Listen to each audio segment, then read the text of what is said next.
dengarkan curhatku tentang rasa. Assalamualaikum warahmatullahi wabarakatuh. Salam Pramuka.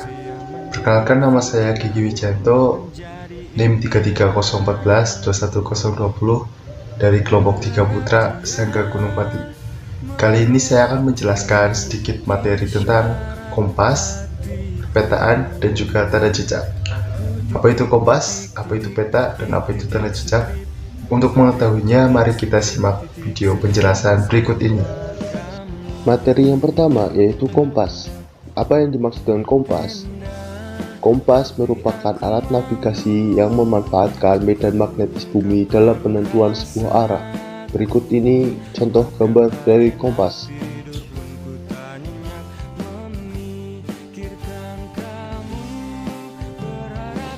Selanjutnya, saya akan menjelaskan mengenai bagian-bagian dari kompas.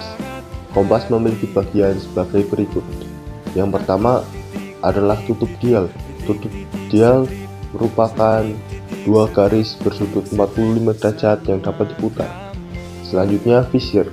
Visir adalah lubang dengan kawat halus yang digunakan untuk membidik.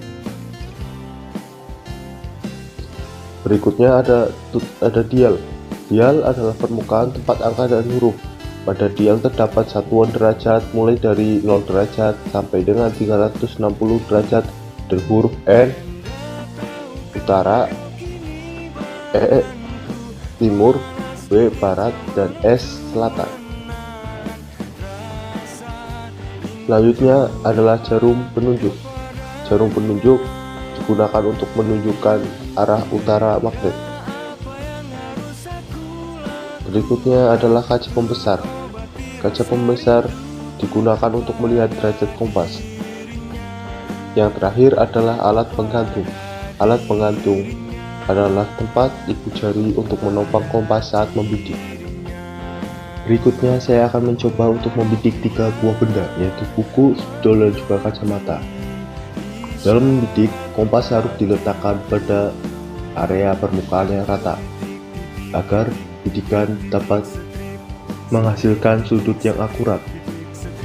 Di sini saya meletakkan kompas dengan posisi awal menghadap ke arah spidol yang menunjukkan sudut 36 derajat ke arah barat.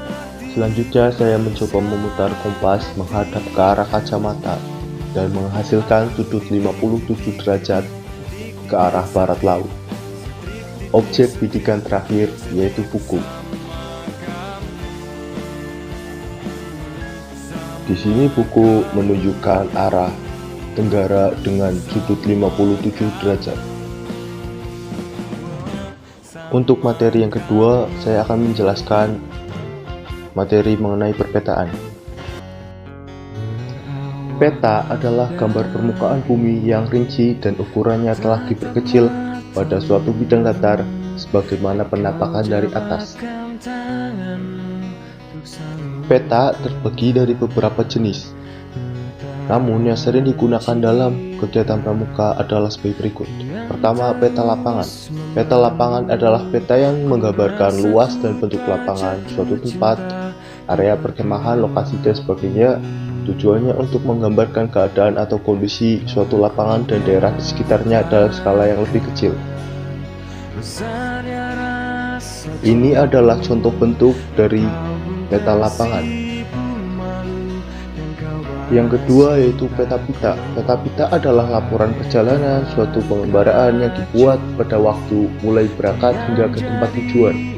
Tujuan pembuatan peta pita ini adalah untuk menggambarkan keadaan perjalanan yang telah dilakukan dari suatu tempat ke tempat lainnya. Gambar tersebut merupakan contoh peta pita yang biasa digunakan dalam rekam jejak pramuka. Yang ketiga adalah peta panorama. Tujuan dari pembuatan peta panorama ini adalah untuk menggambarkan keadaan suatu daerah dengan range atau sudut pandang tertentu. Bisa dilihat berikut adalah contoh gambar peta panorama yang biasa digunakan dalam kegiatan pramuka. Materi terakhir yang akan saya jelaskan kali ini adalah tanda jejak. Apa sih tanda jejak itu? Tanda jejak adalah tanda untuk menunjukkan sesuatu, apakah itu arah, jalan, atau bahkan hal-hal lain tentang peristiwa atau kejadian. Tanda jejak sendiri terbagi menjadi beberapa jenis. Berikut ini penjelasannya. Yang pertama ada tanda jejak di atas tanah. Tanda jejak di atas tanah digunakan dengan menggores atau menggambar pada bidang tanah yang datar dengan goresan yang agak dalam supaya tidak mudah hilang atau tertutup. Pastikan jika ingin membuat tanda jejak di tanah haruslah pada tanah yang lapang atau mudah terlihat orang. Selanjutnya ada tanda jejak dengan batu. Menggunakan batu sebagai tanda jejak adalah yang cukup banyak digunakan oleh petualang, karena jika disusun dengan benar, tanda batu tidak akan mudah hilang. Kalian bisa menepuk batu dengan bentuk yang tak lazim supaya mudah dilihat oleh orang lain. Selanjutnya adalah tanda jejak dengan ranting. Ranting pada pohon bisa direkayasa sedemikian rupa untuk menunjukkan arah ataupun kondisi daerah. Tanda jejak menggunakan ranting ini umumnya dibuat dengan mematangkan ranting dan membuatnya menjadi bentuk sedemikian rupa. Yang terakhir ada tanda jejak menggunakan rumput. Jika kita menjelajahi padang rumput di mana tidak ada pohon ataupun batu, maka rumput itu bisa kita gunakan sebagai tanda jejak.